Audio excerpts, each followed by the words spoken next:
Me and him always get in an argument over cash. And mind you, I'm only ever asking for cash on my off days. Like, if I'm paid, I'm good, right? On my off days, though, I do be asking him for cash. And I'm not talking about like hundreds of dollars. I'm talking about 10, 20, maybe 50. And it, majority of the time, it's to be put back into the house, right?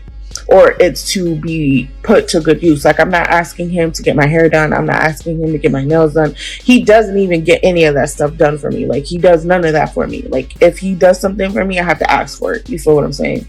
But I don't feel like that's right. Hey, welcome back to Black Press. Thank you for watching. Please like, comment, share, and subscribe. Now let's get to it. Mm-hmm. So there's couples, when you're in a relationship and you both decide that you're going to start living together, and then you're making, like, you're trying to support each other. Mm-hmm. There's a girl who has some issues that she wanted to come to and address with the congregation. And I'm going to let her talk first. Yeah. For people in a relationship, me and my boyfriend always get in a fight over money, bro. Okay. Mind you, I'm not broke. Like, I'm not broke. I am broke right now. You know what I'm saying? But I make good money is what I'm trying to say. And all my money goes into my bills. It's just after all my money goes into my bills, I usually have nothing left. So I picked up 3 jobs, right? But my boyfriend didn't like that I was working the 3 jobs because he felt like I wasn't around my kid as much, which doesn't make any sense. But anyways, nevertheless, also, I had to quit a 3rd job because getting a sitter was becoming a little bit difficult because everybody started working in the evenings. So anyways, me and him always get in an argument over cash. And mind you, I'm only ever asking for cash on my off days. Like, if I'm paid, I'm good, right? On my off days, though, I do be asking him for cash. And I'm not talking about like hundreds of dollars. I'm talking about 10, 20, maybe 50. And it, majority of the time, it's to be put back into the house, right? Or it's to be put to good use. Like, I'm not asking him to get my hair done. I'm not asking him to get my nails done. He doesn't even get any of that stuff done for me. Like, he does none of that for me. Like, if he does something for me, I have to ask for it. You feel what I'm saying? But I don't feel like that's right. And I get mad because every time I ask him for money, he wants to explode or have some type of reaction that just triggers me. And I just want to know, like, do you females ask your man for money, and how is that transaction? Like, is it a fight? Is it normal to ask your man for money? Like, how much money does he give you? You know what I'm saying? Does he treat you to get your hair and nails done? Like, my man literally does nothing but keep his money to himself. Like, and it's annoying, and he's very Mr. Krabs, and I don't like that. And I don't know if that makes me sound shallow or whatever the case may be, but no, I want to marry a provider, and I feel like providers, will help out. And also, he doesn't like to talk about his finances, bro. How are we supposed to be getting married in the future if you can't even have a simple conversation about finances with me? It's always turning into I'm being money hungry. But it's like, I'm realistic, bro. We need to know our budget. How much are we able to spend? Am I wrong? Is she wrong? She is wrong. And I'm going to say why. Because I did not think you would say that. They are building a foundation, and the foundation that they start with is how it's going to continue. Mm-hmm. She already knee deep in it, and she should have got out of it way ahead of time, like way before. Mm-hmm. They have a kid now. Exactly. Now they have all these other additional expenses. Yeah. Things that she probably didn't take into consideration in the relationship. So now she has to go pick up extra jobs. Mm-hmm. Just to support the family. She didn't say too much about his contribution, but if he wasn't contributing beforehand, what makes you think he's gonna contribute after? Yeah. Like, when you're seeking somebody and you're in a relationship, you need to set that stuff up ahead of time before you start having babies and saying, we're short on this or that. You have to do what you got to do to provide for your household in order to make it stand before you go adding extra people to it. Exactly. Because then you sitting there with egg on your face like, oh, he's not helping me. That's not how it started out. Right. You can't ask for help after the fact. Mm-hmm. So that's. I mean, I don't really know what else to say after that.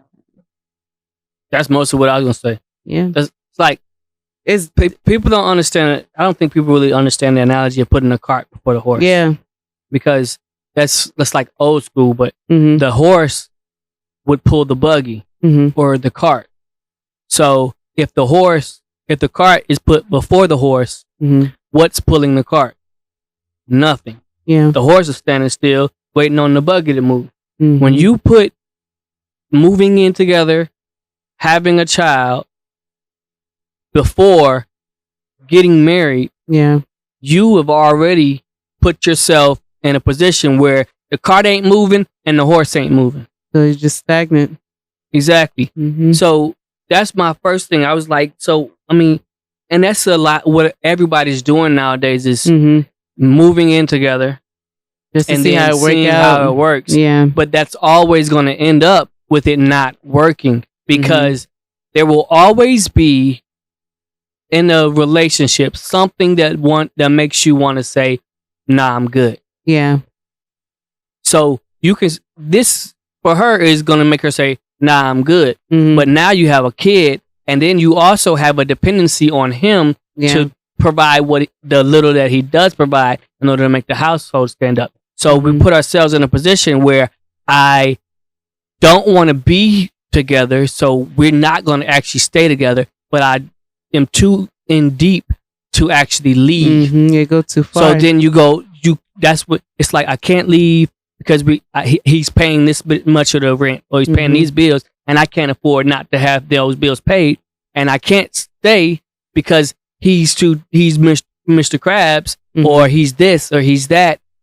So I can't stay in this relationship. But now it's like boom, boom. And then this year goes by, then that year goes by, then that year goes by. And now you've reached a breaking point, but you've already lost so many years. Yeah. You've invested so much time to make you even want to stay longer. And then eventually it's like, now I have to do for me, but you're so far behind because you didn't establish the right things in the beginning, which is for him, he was dead. But first I was like, okay, this is you. And then I'm like, wait, how you going to expect her to not, if she's willing to work the jobs to make the money that she needs, but you don't want her to work the jobs, but you also don't want her to ask you for money, bruh.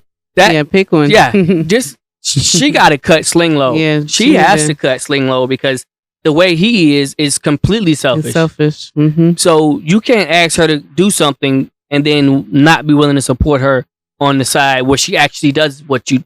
Mm-hmm. So that's already dead. They cripple themselves. Like They cripple. Like you good by yourself. You got 2 feet, but you cut 1 foot off, and then you use that person as a crutch, and then that crutch isn't always there, so you end up hopping around Exactly. with that one leg. You can't do that. And that's why you're supposed to, especially for the man, he's supposed to establish himself before he has children, and especially children, but a wife and or children, because you have to be able to support and have that foundation. You're supposed to build the foundation, and then she's supposed to add to it. But if you don't have a foundation, you're doing exactly what they're doing. Yeah. That's different if it's like a married couple, and it all goes back to foundation. You have to set that foundation. And finances. A lot of married couples, a lot of marriages fail because of finances, arguing over finances. But like she said, you have to talk about that stuff, and you also have to be willing to talk about it. That's another reason why he's out. Like she got to cut Sling low. He don't even want to talk about finances. Like, bro, what's going on with your stuff? But you don't even want to talk about it. Like, obviously, that guy's not ready for a relationship, not for a real one. Yeah, he's probably saving for the person that he wants. Yeah, and it's not her. Yeah, so she. But then also, there could be a portion where he's wondering how are her methods of moving. Because if she's doing things that she doesn't feel, that he might not feel is right with her own finances, he might not be willing to put in additional finances knowing that she's not doing the right things on her side. But she said she pays the bills. She doesn't Right. like buy hair, nails, and stuff like that. So Sounds like she's taking care of the household. She just needs a little help. yeah, So he sounds like a bum. sounds like a bum. Yeah, pretty Yeah. much. And you should have known he was a bum before you had a kid with him. You Mhm. should have known he was a bum before y'all moved in together. Yeah. Because now you're leaning on each other for support, hmm and it's harder to get away from it. Yeah. So that's what we think. If she sees it, that's what we think. Cut sling load. It's better to cut sling load now than to continue to wait and then continue to be in a position where you have to have somebody there. And let us know in the comments like what you think. Yep. Like we love to hear your thoughts. Yep. Go ahead and hit the like button too. Please like, comment, share, and subscribe.